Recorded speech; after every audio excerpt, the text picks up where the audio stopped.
Hello and welcome back to Fizz Entertainment for my review of the Twilight Saga's Eclipse of the Twilight Forever box set. Also, might add, this is discontinued. Was a limited edition, and now you cannot get this anymore, so don't bother looking for it. Twilight Saga's Eclipse. I will have to take a look at this real quick. Give me a second.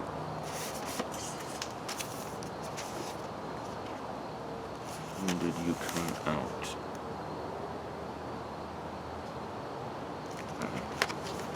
Alright.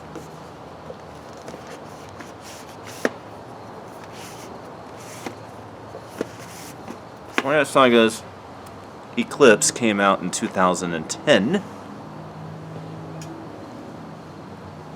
We're pretty consistent about doing one a year on these, it seems. This is my second favorite out of the entire franchise. I felt that this one had much more of a good versus evil vibe to it. I did see this one on the big screen as well. It definitely had much more of a real conflict. And this one feels more like a sequel to the first film than it does to the second film. Obviously, our villain in the first three films is the character of Victoria.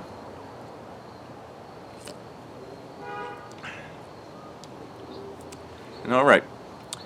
The plot of the movie.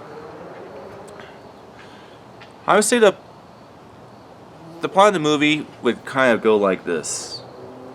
Caught between a love triangle, Bella Swan, played again by Kristen Stewart, has to deal with the conflict of deciding the ultimate decision of who she wants to be with, Edward Cullen or Jacob. And ultimately she obviously chooses Edward.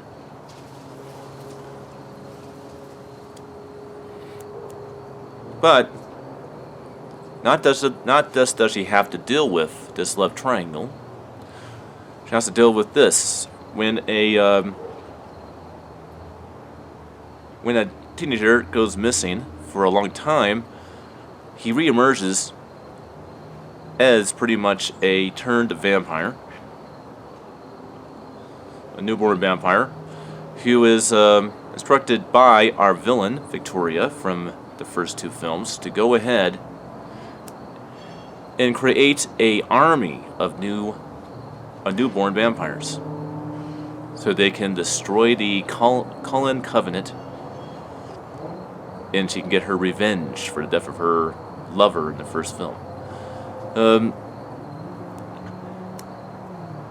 Which leads to the Native American werewolves, which is what Jake is a part of, and our heroic vampires to form an alliance to stop her in her army of bloodthirsty vampires.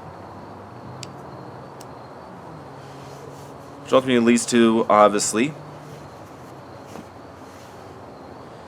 Bella and Edward's engagement to get married at the end of the film.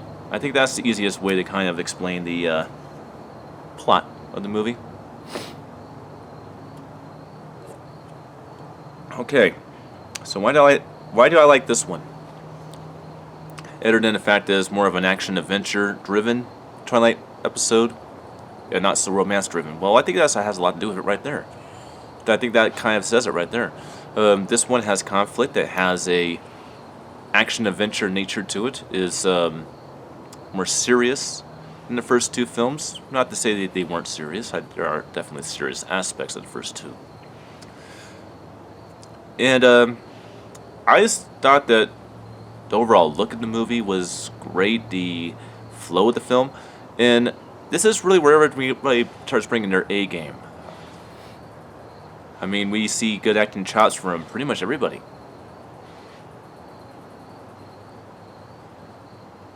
And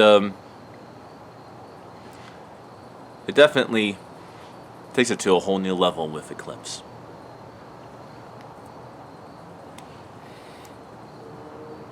Eclipse is kind of like the Empire Strikes Back of the Twilight franchise, in my opinion. Alright, quality. Again, shot in 2.4.1 widescreen cinemascope format and containing a 5.1 DTS HDMA sound presentation. But this one is way better than the first two in terms of quality.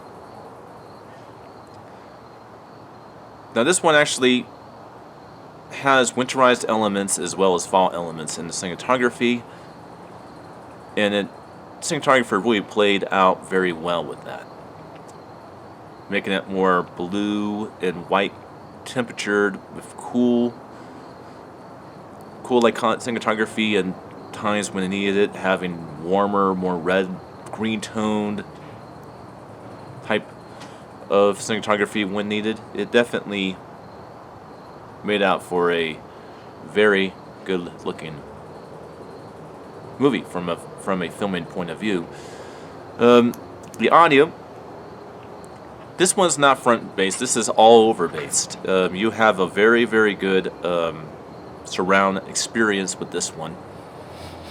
No matter how your system is, if it's all front based or all around based, you're going to have a very good experience with this one, with no pushing from side to side, no having not enough here and not enough there. This one's just right.